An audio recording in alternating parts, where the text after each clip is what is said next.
Hello viewers, আসসালামু আলাইকুম। চলে এসেছি আমাদের সবজি বাগানে। কিনার দেখি ঝাড় দিবেন না ওই যে বলছিলাম টমেটো বলছিলাম ওই রয়েছে আছে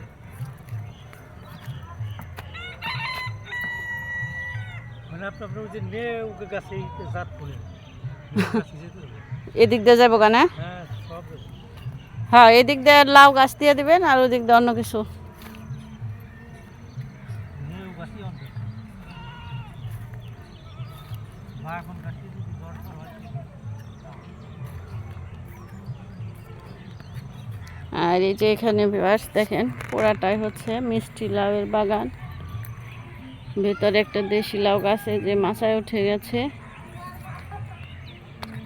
তো ট্রাক্টর দেওয়া না ভালো হয়েছে। শামসুল মামার ট্রাক্টর না? মানে যে নে উঠে উঠে যদি পাট বলি না সুন্দর পাট করে ব্যাগ খানি পাট বইনেন পাট শাক খাইতে তো আরো বেশি মজা।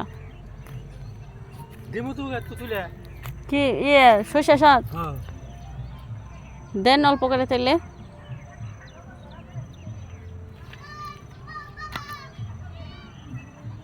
আপনি খান নাই? আপনি নিয়ে খেয়ে যা থাকে তারপর আমার দিন। ওই তো মানে আমার খাওয়ার চিন্তা করবো না, আপনি খেয়ে যা থাকলে ওইটা আমার দিবেন। না আমার তো আপনি যে জায়গাটা সুন্দরভাবে দেখভাল করবেন এটাই আমার উপকার।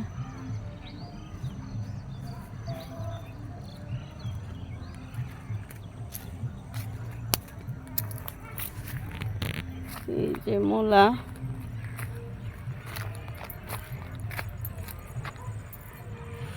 তো ওই পাশের জমিগুলো হচ্ছে অন্য লোকজনের।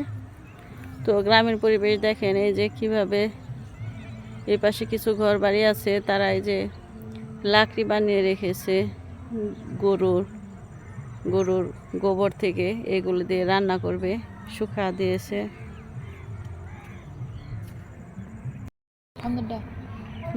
শালগম ওই পাশে।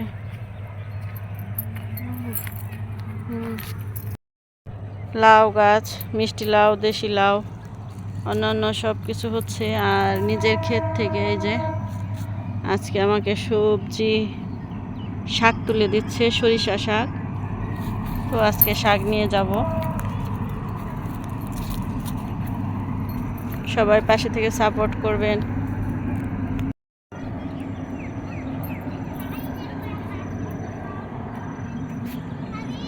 প্রচুর শাক হয়েছে মাশাআল্লাহ।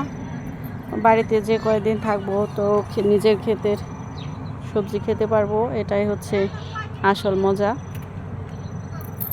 তো সবাই ভিডিওতে লাইক, শেয়ার, কমেন্টস ও সাবস্ক্রাইব করে এগিয়ে দেবেন, এটাই সফলতার চাবি।